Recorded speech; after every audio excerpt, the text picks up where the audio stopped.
কয়েক মিনিটে আপনি হাজার হাজার বছরের রোজা রাখা, নফল সিয়াম পালন করা, হাজার বছর নফল সালাত পড়া, নফল নামাজ পড়া সওয়াব কয়েক মিনিট আপনি অর্জন করতে পারবেন।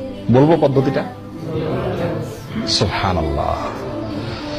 নবী সাল্লাল্লাহু আলাইহি ওয়াসাল্লাম বলেন, মান গাসসালা ইয়াউমাল জুমআতি ওয়াক্তাসাল ওয়া বাক্কারা ওয়াবতাকার ওয়া মাশা ওয়া লাম ইয়ারকাব ওয়া দানা মিনাল ইমামি ফাস্তামা ওয়া লাম ইয়ালগু। যে ব্যক্তি 5টা কাজ করবে জুমার দিনে, শুক্রবার দিনে যে ব্যক্তি কয়টা কাজ করবে? 5টা কাজ। আসলে কাজ একটা, 5টা শর্ত পূরণ করে একটি কাজ করবে, সে ব্যক্তির জন্য আল্লাহ সুবহানাহু ওয়া তাআলা কি রাখছেন বিনিময়? ফালাহু কান আলাহু আজ আমালু সানাতিন, আমালু সানাতিন, তার জন্য 1 বছর আমল করার সওয়াব আল্লাহ তাআলা দিবেন। কান আলাহু বিকুল্লি খুতওয়াতিন, প্রতি পদে প্রতি কদমে 1 বছরের আমলের সওয়াব। 1 বছরের কি আমলের সওয়াব সেটাও হাদিসে বলা হয়েছে, সিয়ামুহা ওয়া কিয়ামুহা আও কামা ক্বাল।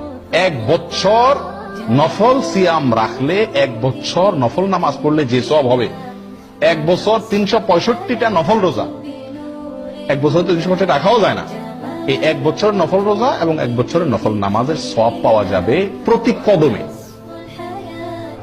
জুমার দিনে আপনার বাসা থেকে মসজিদে আসতে কত কদম দূরত্ব আছে সেটা আপনি যদি ধরেন 100 কদম দূরত্ব থাকে, এরকম তো আমাদের সবার এর বেশি থাকে, বরং 100 কদম দূরত্ব থাকে, আর 100 কদম হেঁটে আপনি মসজিদে আসছেন, 5 শর্ত পূরণ করে আপনি মসজিদে আসছেন 100 কদম পূরণ করে, তাহলে ওই জুমার দিনে ওই কয়েক মিনিট যে আপনি হেঁটে আসলেন, এই তার বিনিময়ে আপনি 100 কদমের বিনিময়ে কত বছরের নফল রোজা সওয়াব পাইলেন?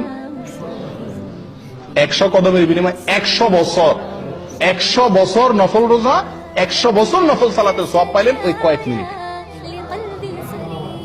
একটু চিন্তা করে দেখেন, 1 জুমা যদি এরকম হয়, 4 জুমা মাসে, 5 জুমা মাসে হয়, তাহলে আপনি 1000 বছরের আমলের সওয়াব তো শুধুমাত্র 1 মাসে আপনি কামাই করতে পারেন, এভাবে সারা জীবন। চিন্তা করে দেখেন কত বিপুল আমল করা সম্ভব এই একটি আমলের প্রতি লক্ষ্য করতে পারলে। আমলটা কি? জুমার দিনে গোসল করা সুন্দর করে, আগে মসজিদে আসা, আগে উঠা এবং মসজিদে আগে আসা।